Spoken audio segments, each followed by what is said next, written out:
नमस्कार, मी डॉक्टर अमृता कुलकर्णी। सगळेजण पार्ट्यांमध्ये गुंग असतील आणि आपल्या सुट्ट्या एन्जॉय करत असतील। नवीन वर्षाचं प्रत्येक वेळेस आपण काही ना काहीतरी फिटनेस गोल्स ठेवतो आणि असं होतं की एक गोल सेट करताना आपण कोणतेही की अरे आता मी नवीन वर्षात हे करणार आहे, मी ते करणार आहे, फक्त बोलून नाही तर काही सोप्या तुम्हाला टिप्स सांगते की ज्यामुळे तुम्ही नवीन वर्षामध्ये सुद्धा फिट राहू शकता। आणि सगळ्यात महत्त्वाचं की आता मागचं वर्ष प्रत्येकाला कोणाला कसं काय किंवा काय झालेलं आहे, कसं गेलेलं आहे, या सगळ्यामध्ये कुठेतरी आपली हेल्थसाठी आपण किती वेळ काढतो किंवा हेल्थ ही आपली प्रायोरिटी आहे का नाही हे तपासून घेणं फार महत्त्वाचं आहे। आणि आता जसं मी सांगितलं तुम्हाला की आय नो सगळ्यांना की हे 31 डिसेंबर होऊ देत मग आपण पुढचं ठरवूया, तर नाही, 31 डिसेंबरलाच ठरवा की पुढे काय करायचं आहे। 1 जानेवारीपासून जर तुम्ही करायला गेलात तर असं होतं की अरे 2 दिवस आहेत, आता खाऊन पिऊन घेऊ भरपूर आणि मग बघू नंतर काय करायचंय। अगदी साध्या सोप्या टिप्स सांगते की ज्यामुळे तुम्ही नवीन वर्षात फिट राहू शकता आणि जास्तीत जास्त लक्ष तुमच्या हेल्थकडे देऊ शकता। आता सगळ्यात महत्त्वाचं पहिली टिप म्हणजे आपल्या शरीराची टेंडन्सी ओळखा। बऱ्याच वेळा काय होतं की बोलता बोलता मी हे केलं, मी ते केलं, मग मला खूप छान सूट झालं, मग मला होईल की नाही। प्रत्येकाची बॉडी टेंडन्सी ही खूप वेगवेगळी असते। आता मी तुम्हाला फार काही ज्ञान द्यायला जाणार नाहीये आज, कारण मला माहितीये की आपण सगळेच तुम्ही अगदी काय वेकेशन करताय किंवा पार्टीचा प्लॅन करताय।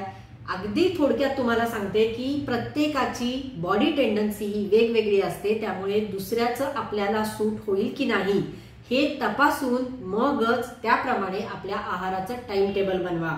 नवीन वर्षामध्ये एक डाएट बुक नक्की एक ठेवा, डाएटसाठी एक नवीन वही घाला।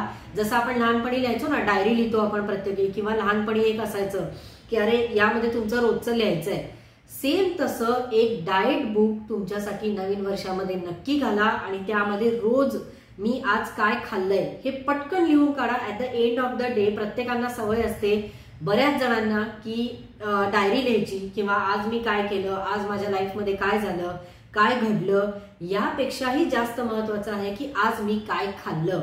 तर या डाएट बुक मध्ये 1 महिन्यासाठी घाला आणि रोज त्यामध्ये लिहा आज मी काय बाहेरचं खाल्लंय किंवा आज असं वेगळं काय खाल्लंय। म्हणजे आपल्याला कळतं ती बुक टॅली केल्यानंतर 1 जानेवारी ते 31 जानेवारी हे तुम्ही लिहून घ्या किंवा 30 जानेवारी हे तुम्ही बघून घ्या।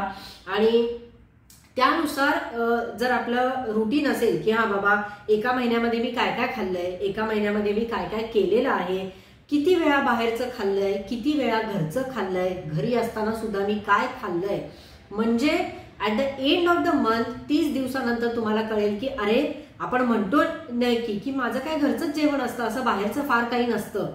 किती वेळा खाल्लंय हे नेमकं तुम्हाला कळेल आणि कुठे तुमचं चुकतंय हे नक्की कळेल आणि ते सुधारायची आपल्याला संधी नक्की मिळते।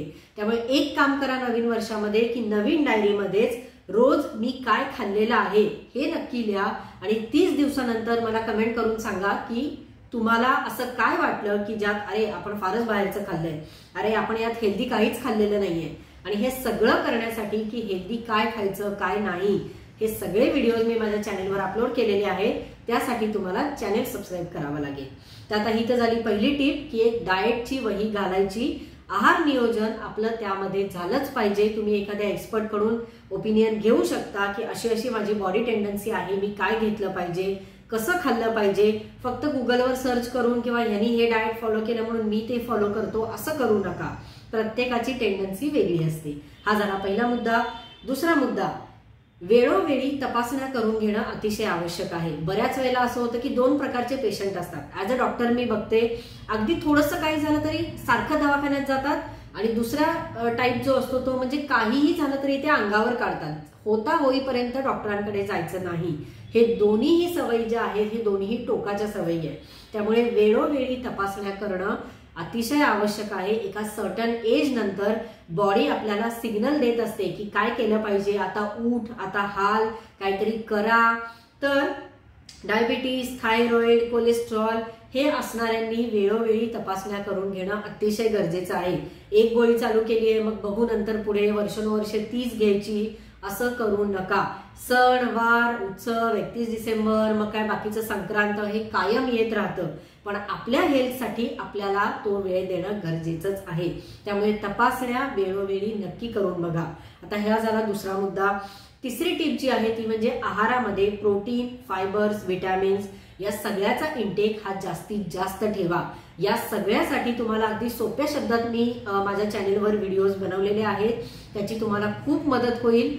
त्यासाठी चॅनेल सबस्क्राईब करायला विसरू नका. पालेभाज्या, फळभाज्या हे सगळं तुमच्या आहारामध्ये जास्तीत जास्त असलं पाहिजे. आता चौथा मुद्दा, अतिविचार, स्ट्रेस किंवा टेन्शन हे सगळं, मानसिक अस्थिरता हे सगळं जे काही आहे 90% आजार हे मानसिक असतात असं बऱ्याच संशोधनातून सिद्ध झालेलं आहे. त्यामुळे आता नो डाऊट आपण काम करतो, रोजच्या लाईफमध्ये कोणाच्या ना कोणाच्या तरी फायनान्शियल टेन्शन असतं, काहीतरी घरी टेन्शन असतं, कामाच्या ठिकाणी टेन्शन असतं, नक्की असणार. पण या सगळ्याचा समतोल साधता येणं फार महत्वाचं आहे. कारण जर तुमच्या मनावर त्याचा परिणाम होत असेल, मानसिक अस्थिरता येत असेल, मेंटल स्ट्रेस येत असेल, तर त्याचा जास्तीत जास्त इफेक्ट तुमच्या फिजिकल हेल्थवर येऊ शकतो, तुमच्या बॉडीवर येऊ शकतो. आणि म्हणूनच अतिविचार करणं, झोप न लागणं, स्ट्रेस आहे, टेन्शन आहे, यासाठी वेळोवेळी तुम्ही औषधांची मदत सुद्धा घेऊ शकता. यासाठी फ्लावर रेमेडीज फार छान काम करतात, म्हणजेच पुष्पावषधी. त्याचा मी वेगळा डिटेल व्हिडिओ सुद्धा बनवलेला आहे, तोही बघायला विसरू नका. आणि या सगळ्यामधून कुठेतरी तुम्हाला जर असं वाटत असेल की डॉक्टरांची मदत घेणं किंवा औषधांची मदत घेणं गरजेचं आहे, तर घ्या. सेल्फ मेडिकेशन अजिबात करू नका की कोणीतरी एक गोळी सांगितली मेडिकलमधून जाऊन गोळी आणायची, असं अजिबात करू नका. एखाद्या चांगल्या डॉक्टरांचा ओपिनियन घ्या, औषधांची मदत घ्या, नक्की त्याचा तुम्हाला फरक पडेल किंवा त्याचा तुम्हाला बेनिफिट मिळेल. आणि आता सगळ्यात महत्वाचा मुद्दा, तुमच्या दिवसभराची ऍक्टिव्हिटी सोडून, म्हणजे एक्सरसाइज आणि एक्झर्शन याच्यामध्ये फरक आहे हे लक्षात घ्या. बरेच जण मला असं, मी विचारते ना जेव्हा की पेशंटना, काहीतरी थोडाफार एक्सरसाइज होतो ना, चालणं होतंय ना, नाही माझं घर खूप मोठं आहे, मी दिवसभर वर खाली करतच असते. हे झालं एक्झर्शन, एक्सरसाइज नाही. तर लक्षात घ्या या दोन्ही मधला फरक. आणि तुमच्या दिवसभरातला अर्धा ते 1 तास वेळ तरी तुम्ही फिजिकल ऍक्टिव्हिटी काहीतरी दिली पाहिजे आणि त्याचा खूप चांगला इफेक्ट होतो. लाईफस्टाईल थोडीशी चेंज करा, नक्की तुम्हाला त्याचा फरक जाणवेल. आणि आपण आहोत तर बाकी सगळं आहे. आणि म्हणूनच नवीन वर्षात तुम्ही 31 डिसेंबरला एन्जॉय करा, सगळं करा, पण लिमिटमध्ये राहून, प्रमाणामध्ये राहून आणि मॉडरेशनची सवय लावा. त्याचे तुम्हाला लाईफस्टाईल तुमची चांगली व्हायला मदत होईल आणि नक्की तुम्हाला कोणताही त्रास होणार नाही. आणि अशाच हेल्थ टिप्स जाणून घेण्यासाठी नवीन वर्षामध्ये YouTube चॅनल सबस्क्राईब करायला विसरू नका. फेसबुकवर आणि इन्स्टावर सुद्धा फॉलो करा. धन्यवाद.